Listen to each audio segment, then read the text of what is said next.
Hello everyone. 28-year-old second gravida lady who is having healthy 3-year-old baby came here for the growth scan at 26 weeks.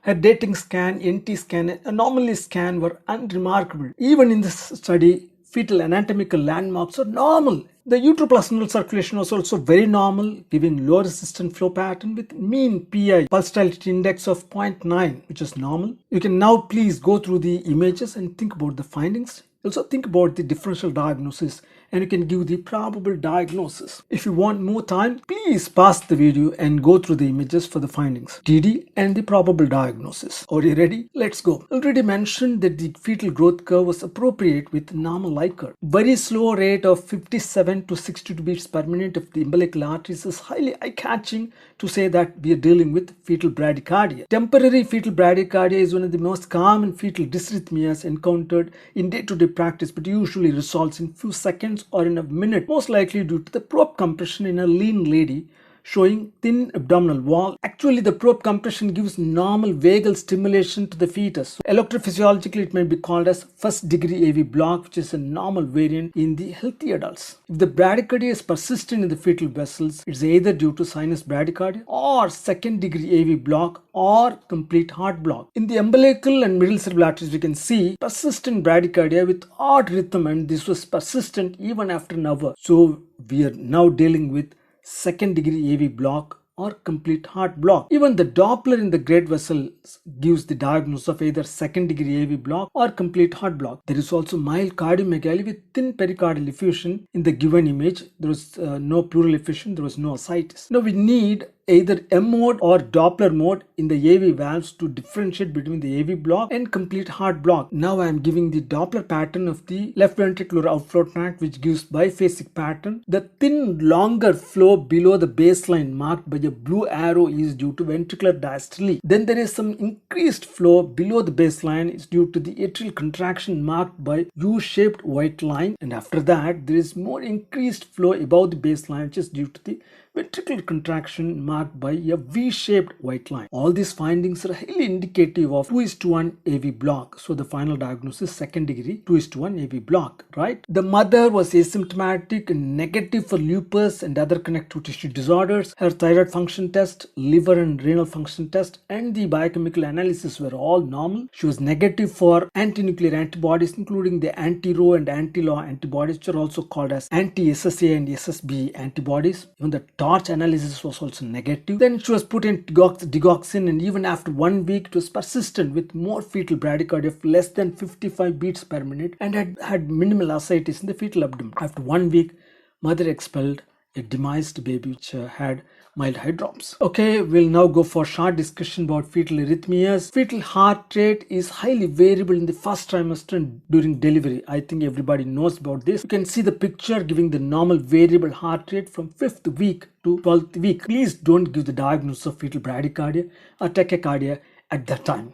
If you think it looks abnormal, you can repeat the scan after 2 weeks for clarifying your doubt. The same way, variable fetal heart rate and rhythm, which is called as deceleration, can occur near or during delivery or if the fetus is in distress after 28 weeks. Discussion about the labor and fetal distress is out of the scope here and cannot be discussed. Now we'll talk about the fetal arrhythmias.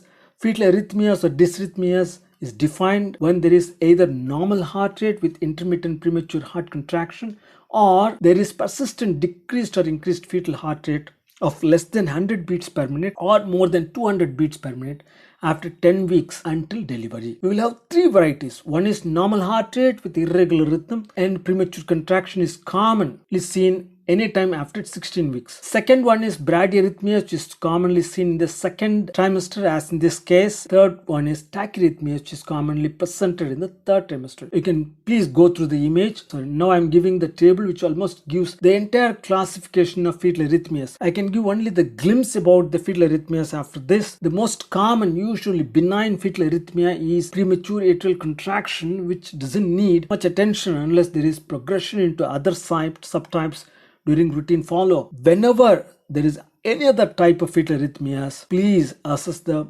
mother about any drug intake, especially beta blocker or any other drug which deranges the heart conduction. Then ask whether there is any family history of sudden cardiac death in children or adults, which might be due to long QT syndrome. As already discussed, it is essential to go through the complete biochemical analysis, thyroid, liver and renal function test in the mother. And if there is in the presence of fetal bradyarrhythmias, please rule out any structural cardiac defects, especially heterotaxis syndrome or transposition of great vessels or complex tetralogy. During routine antenatal scan, almost 90% of arrhythmias can be suspicious even on Doppler of the fetal umbilical arteries. Remember that. Then we can assess with either M mode through the fetal heart or pulse Doppler through the left ventricular outflow tract. It almost confirms 99% of fetal arrhythmias. Now we may have the most important question now, how to simplify the assessment of arrhythmias on Doppler. The easiest technique I usually